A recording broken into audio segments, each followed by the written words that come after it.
अस्सलाम वालेकुम, स्वागत करते हैं। वेलकम, खुशामदीद आप सब लोगों को हमारे चैनल अफान एक्ट्रेस में। उम्मीद करते हैं सब बड़े होंगे, खुश होंगे, अच्छे बड़े होंगे। मैं मुलाकात कुदरत और आप लोग की वीडियो लेकर आए हैं।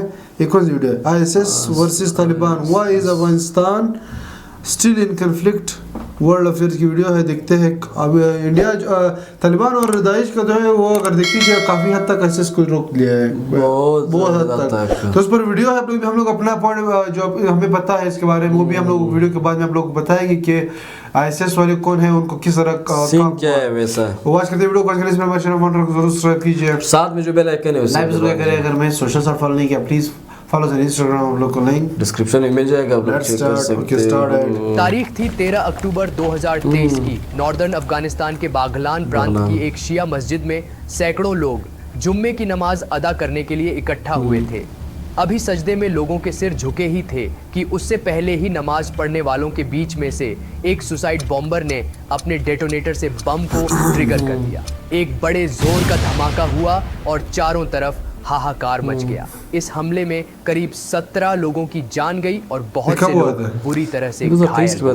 दोस्तों, अब आप ये सोच रहे होंगे कि अफगानिस्तान जहां तालिबान का राज है, जो खुद आतंकवादी संगठनों का रहनुमा बना फिरता है, जिसने खुद कई दिल दहला देने वाले घातक आतंकवादी हमलों को अंजाम दिया है, आखिर उसके राज्य में उसके ही लोगों के खिलाफ ये कौन बम धमाके कर रहा है?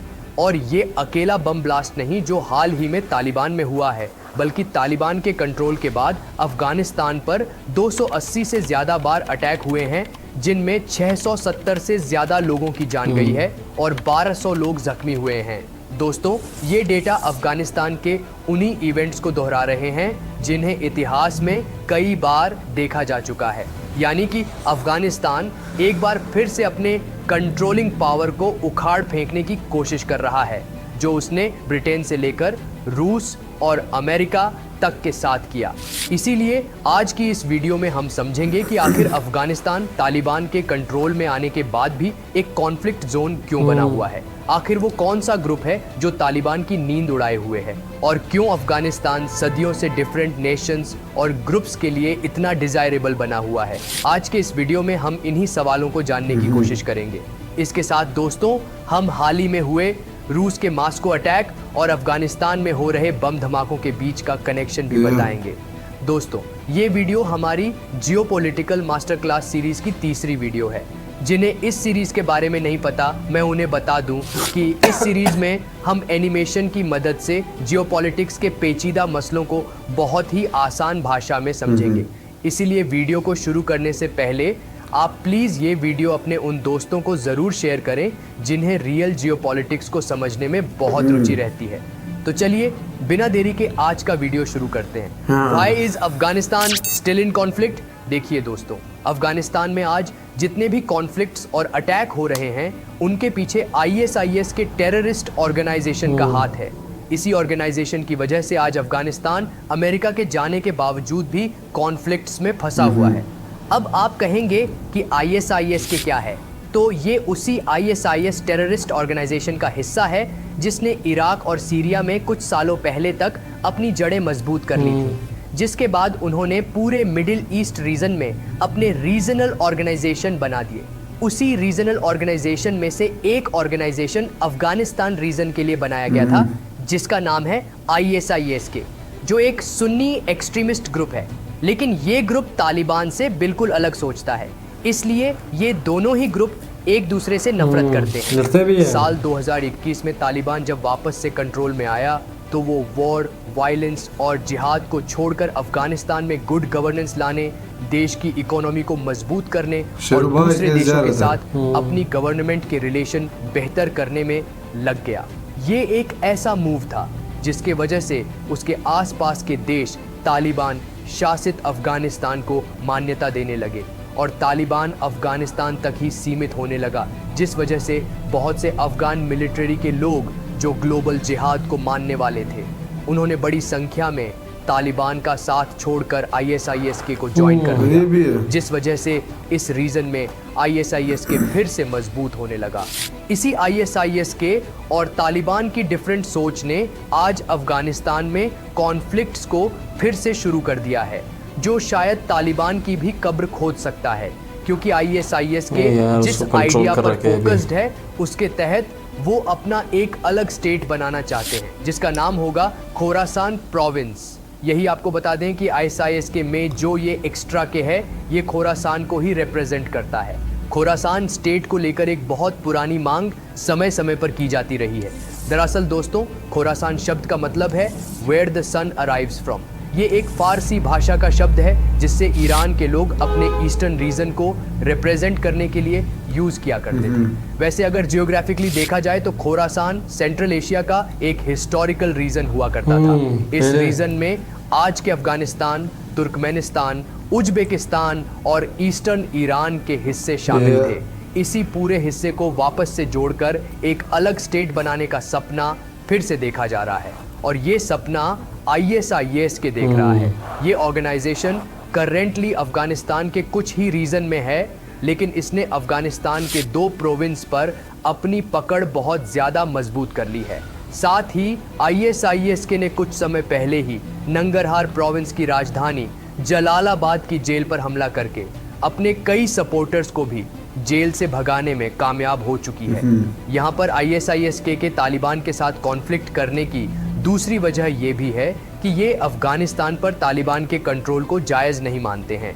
ऊपर से तालिबान की पॉलिटिक्स उसके अपने जिहादियों को ही सेटिस्फाई नहीं कर पा रही है, जिस वजह से अफगानिस्तान में ही ISIS के बहुत से लड़कों को तालिबान से लड़ने के लिए रिक्रूट कर रहा है।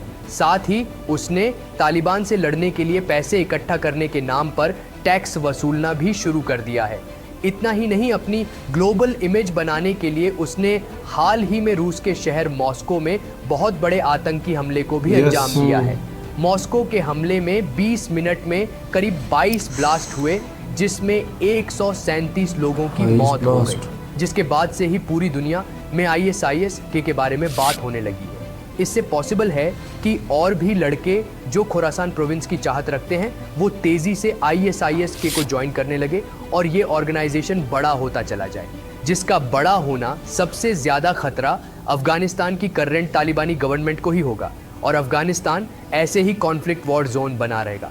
दोस्तों, अब आपके मन में चल रहा होगा कि अफगानिस्तान में ऐसा क्या है जो आज की डेट में सभी ग्रुप्स और देश इस पर अपना कंट्रोल एस्टैब्लिश करना चाहते हैं। तो आइए जानने की कोशिश करते हैं कि अफगानिस्तान इतना लोकप्रिय क्यों है। देखिए, अफगानिस्तान सेंट्रल एशिया का एक लैंड लॉक्ड देश है जिसके साथ Pakistan, Iran, Turkmenistan, Uzbekistan, Tajikistan, India और चीन का बॉर्डर लगता है। वैसे तो इस देश के इतिहास में वॉर और ब्लडशेड के अलावा कुछ खास नहीं है, लेकिन इस देश की ज्योग्राफी इससे बहुत इंपॉर्टेंट स्टेट बनाती है। अफगानिस्तान के डिजायरेबल होने के पीछे कई रीज़न हैं, बट अगर आप मुझसे पूछें कि सबसे मेन या मेजर रीज़न कौन सा है तो मैं नेचुरल रिसोर्सेज कहूँगा, क्योंकि दोस्तों अफगानिस्तान एक ऐसा रीजन है जहाँ नेचुरल रिसोर्सेज की भरमार है। यहाँ कॉपर, आयरन, मार्बल, क्रोमाइट और गोल्ड जैसे रिच मिनरल्स मौजूद हैं।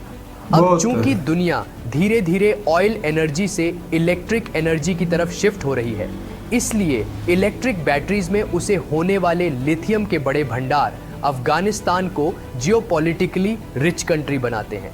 इस नेचुरल रिसोर्सेज की इंपॉर्टेंस को ऐसे समझ सकते हैं कि अफगानिस्तान में अभी भी करीब $1 ट्रिलियन के मिनरल्स मौजूद हैं।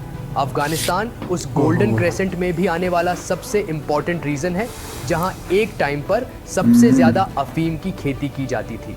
इस वजह से आज भी अफगानिस्तान कई टेररिस्ट ऑर्गेनाइजेशन जिनका बिजनेस ही इस अफीम की खेती से चलता है, उनके लिए ये गोल्ड माइन की तरह काम करता है। इसके अलावा अफगानिस्तान की स्ट्रेटेजिकली इंपॉर्टेंट लोकेशन इसको सबसे ज़्यादा डिजायरेबल कंट्री बनाती है, क्योंकि ये वेस्ट वर्ल्ड और ईस्ट वर्ल्ड के बीच एक कॉरिडोर का काम करता है।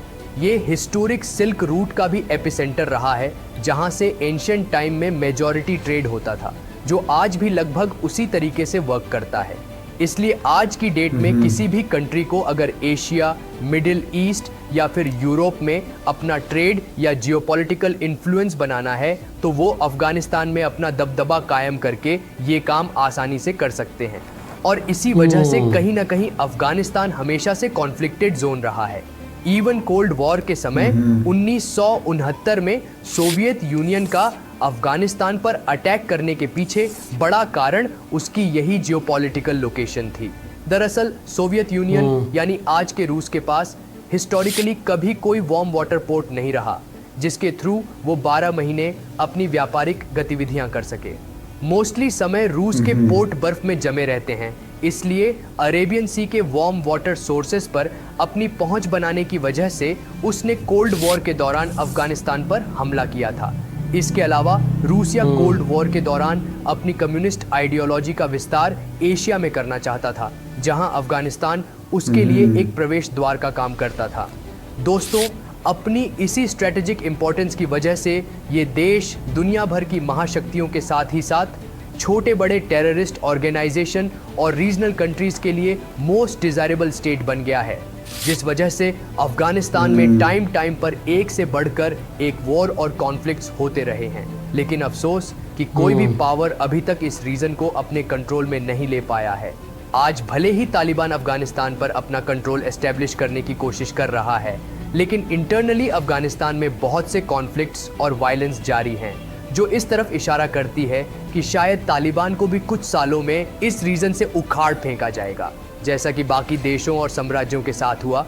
कंक्लूजन, ऐसे में देखा जाए तो अमेरिका के अफगानिस्तान से जाने के बाद जिस शांति की उम्मीद लगाई जा रही थी, उसे शोर में बदलने की शुरुआत ISIS ने कर दिया है, जो न सिर्फ तालिबान के खिलाफ अपनी फौज को बड़ा कर रहा है, बल्कि अफगानिस्तान के टुकड़े करने का भी प्लान बना चुका है, ताकि वो खोरासान को एक अलग इस्लामिक स्टेट बना सके।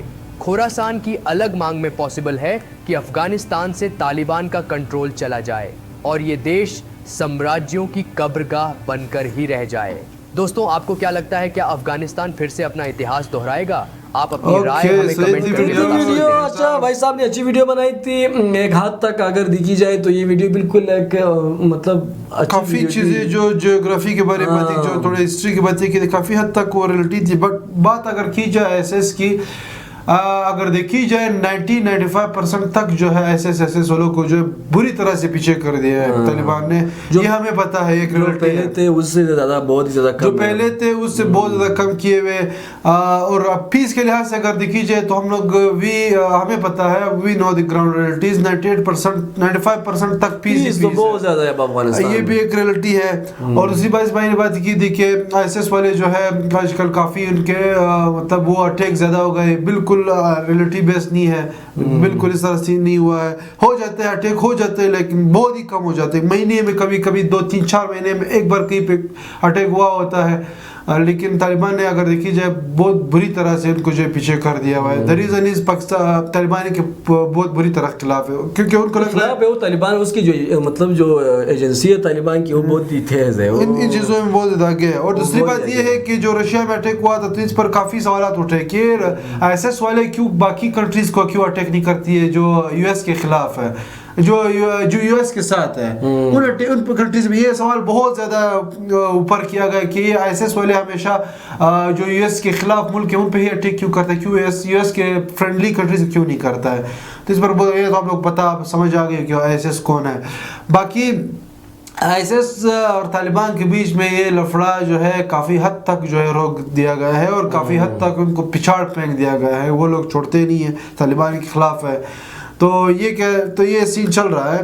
बाकी हमें इसका पता है ISIS वाले जो है उनके रूट्स जो है पहले थे, बट अब काफ़ी हद तक नहीं है।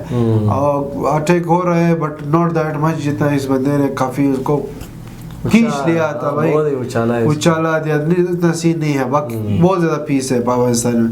बाकी बहुत अच्छी वीडियो थी, हमें बहुत पसंद आया। अभी दूसरा कोई भी एंजॉय किया होगा, अगर एंजॉय किया प्लीज साथ में जो बेल आइकन है उसे पता चले कि सपोर्ट मिल रहा है। सो अभी के लिए इतना ही, अल्लाह हाफिज़, बाय बाय।